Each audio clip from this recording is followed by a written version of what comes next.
আজকে ঘুম থেকে উঠতে অনেকটাই লেট হয়ে গেছে। উঠে দেখি শাশুড়ি মা সব বাসি কাজকর্ম করে ফেলেছে। আমি মুখটা ধুয়ে এসে জল খেয়ে এদিকে একটা মেডিসিন ছিল খালি পেটে সেটা খেয়ে নিলাম। আর কালকে রাতের বেলা লুচি করা হয়েছিল, সেই লুচি আর বুটের ডাল দিয়ে আজকে চা খাবো। সাথে হচ্ছে মুড়ি মেখে নিয়েছি নিমকি দিয়ে। তো এখন হচ্ছে টেবিলে নিয়ে আসলাম। সবাই মিলে একসঙ্গেই চা খাওয়া-দাওয়া করবো। আর সবাই মিলে একসঙ্গে খাওয়ার মজাটাই কিন্তু আলাদা।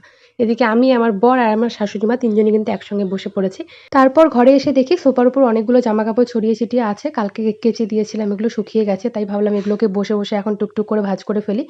তো এই যে বসে পড়েছি জামাকাপড়গুলো ভাঁজ করতে। আর এই হোয়াইট কালার বেডশিটটা, এটা আমার কিন্তু অ্যানিভার্সারিতে নেওয়া। আর এটা আমি কোনো অকেশন পারপাসেই হচ্ছে বেড কভারটা লাগাই। তো এখন হচ্ছে এটাকে ধুয়ে দিয়েছিলাম, তাই ভাঁজ করে আলমারিতে রেখে দিচ্ছি। আর একটা বের করতে গিয়ে কত কিছু যে বের করতে হয়। আর এখানটায় আমি সব বেড কভার, পিলো কভার এগুলোকে আমি এখানটায় রাখি, তাহলে হাতের কাছে খুব তাড়াতাড়ি পেয়ে যাই। তারপর আমার বরের কিছু জামাকাপড় কাচার ছিল, সেগুলোকে কাচতে বসে পড়েছি। কারণ কালকের থেকে জমেছিল আর ভাবলাম যে না, হ্যাসকারি না করে